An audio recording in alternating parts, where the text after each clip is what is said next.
Et nous, que faisons-nous de concret? Devons-nous continuer d'être à leur merci, à subir les choix qu'ils nous imposent? Voulons-nous vraiment demeurer de simples spectateurs, c'est-à-dire des consommateurs passifs de ce que les autres décident pour nous? Ou alors, beaucoup d'entre nous sont tellement pris dans le piège de la consommation qu'ils passent une vie entière à consommer sans jamais rien créer. Nous passons nos journées et parfois nos nuits à scroller, à consommer du contenu, des vidéos, des idées, des images et après, nous sommes surpris de vivre sous l'influence de ceux qui les créent. Pourquoi? Simplement parce que nous n'avons rien construit par nous-mêmes. Rien qui soit le fruit de notre propre créativité. Rien qui apporte une réelle valeur à ceux qui nous entourent. Mais voici la triste réalité. Celui qui ne produit rien, qui n'apporte aucune vraie valeur à la société, finit par devenir un mendiant qui dépend totalement du travail créatif des autres. Je sais que mes mots peuvent être difficiles à avaler, mais je me dois d'être honnête avec toi comme je l'ai été avec moi-même la nuit du 7 juillet 2023. Si nous passons nos journées et nos soirées à consommer sans jamais oser créer quelque chose, nous devenons des mendiants. Des personnes qui n'existent que grâce aux efforts des autres. Malheureusement pour nous, c'est la triste vérité. Ils sont le pilier de la société. Et nous, que faisons-nous de concret? Devons-nous continuer d'être à leur merci, à subir les choix qu'ils nous imposent? Voulons-nous vraiment demeurer de simples spectateurs, c'est-à-dire des consommateurs passifs de ce que les autres décident pour nous?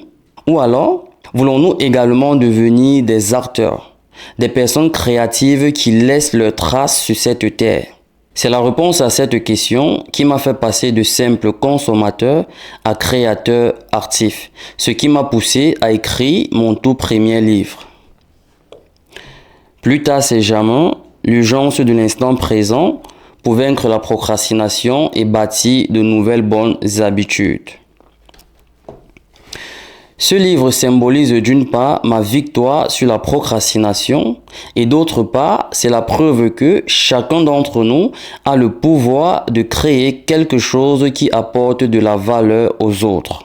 Nous sommes à 2 mois de la fin de l'année et la question que j'aimerais te poser est la suivante. Qu'as-tu fait de concret depuis le tout premier jour de cette année qui témoigne de ta volonté et de ton engagement à vouloir faire quelque chose de ta vie? Pense-y. Voici les 3 étapes concrètes que je suivrai à ta place pour sortir du rôle de consommateur passif à acteur et créateur actif. Étape numéro 1. Je commencerai par identifier un problème précis dans ma propre vie et j'en ferai un projet concret sur lequel travailler. Pour passer de consommateur passif à créateur actif, c'est-à-dire devenir quelqu'un qui apporte une réelle valeur dans la société, je me concentrerai d'abord sur la résolution d'un problème spécifique et bien défini dans ma propre vie. La question que je me poserai serait la suivante. Qu'est-ce que j'ai vraiment envie de changer? L'idée, c'est de transformer un problème en un objectif. Et cet objectif en un projet concret sur lequel je travaillerai chaque matin pour stimuler ma propre créativité. Par exemple, c'est le besoin de vouloir vaincre la procrastination dans ma vie qui m'a poussé à écrire « Plus tard, c'est jamais ». J'ai identifié un problème précis dans ma vie, c'est la procrastination, et je l'ai premièrement transformé en un objectif, puis en projet tangible et concret, ce qui a donné naissance à une œuvre de l'esprit qui aujourd'hui apporte de la valeur dans la vie de plusieurs personnes. Et voici pourquoi je te propose d'en faire de même. Le fait d'identifier et transformer un problème qui te pèse en un objectif à atteindre, puis en un projet concret sur lequel travailler, c'est bien plus qu'une simple résolution de problème. C'est une démarche qui te pousse à agir, à prendre le contrôle et à mobiliser ton énergie créative de manière active. Quand tu choisis de transformer un obstacle en un projet créatif, tu crées une opportunité de te découvrir réellement, de tester tes propres capacités et surtout de voir au-delà de tes propres limites. Tu passes de simple spectateur à créateur et acteur de ta vie. Au lieu de te contenter de consommer des solutions toutes faites ou d'attendre un déclic miraculeux, tu deviens l'architecte de ta propre évolution. Ce processus nous aide non seulement à résoudre nos problèmes, mais aussi à développer de nouvelles compétences, à renforcer notre confiance et à bâtir un patrimoine personnel, intellectuel, émotionnel et spirituel. Chaque pas que nous faisons dans cette direction est une pierre ajoutée à l'édifice de notre vie. Alors, peu importe la taille du problème ou du changement que tu veux réellement effectuer, le plus important, c'est d'être dans l'action créative et d'avancer jour après jour. Cela crée une dynamique puissante où ton cerveau ne reste plus passif. Il est mobilisé et engagé dans une mission concrète qui lui permet de pleinement s'exprimer. Étape numéro 2. Je limiterai ma consommation et je passerai plus de temps à créer ou à stimuler ma créativité. Pour passer de consommateur passif à créateur actif, la deuxième chose que je ferai, c'est réduire ma consommation de contenu. Que ce soit scroller, regarder des podcasts ou même lire sans objectif précis, je choisirai plutôt de m'engager à produire quelque chose, même si c'est pour seulement 10 ou 20 minutes par jour. Il ne s'agirait plus de se demander combien de livres ai-je lu cette année, mais plutôt combien d'articles, combien de textes ou sur combien d'idées ai-je écrit cette année. Amoureux des podcasts que je suis, quand j'ai décidé de me lancer sur YouTube, j'ai résolu de freiner ma consommation de vidéos pour me concentrer sur la création des miennes. Et aujourd'hui, même quand je consomme du contenu, je le fais avec une mentalité créative. Je ne regarde plus les vidéos simplement pour le plaisir de les regarder, mais pour comprendre comment les autres créateurs structurent les idées, scriptent et montent leurs vidéos. Notre objectif ici, c'est d'agir avec intention. Chaque contenu que nous consommons devrait avoir une raison ou un objectif précis. Si nous achetons un livre par exemple, c'est parce qu'il doit nous aider à résoudre un problème spécifique ou à alimenter notre inspiration pour un projet créatif sur lequel nous travaillons. Alors, si tu veux vraiment passer de consommateur à créateur, tu dois changer ta manière de consommer.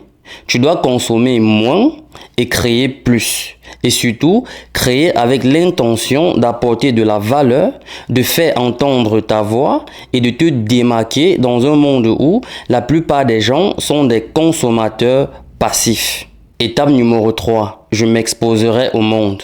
La troisième et dernière étape que je suivrai pour passer de consommateur passif à créateur actif, c'est de partager mon travail avec les autres, même s'il est loin d'être parfait. Notre génération a quelque chose d'extraordinaire. Nous avons à portée de main des outils puissants que peu d'autres personnes ont eu dans le passé. Je parle des réseaux sociaux.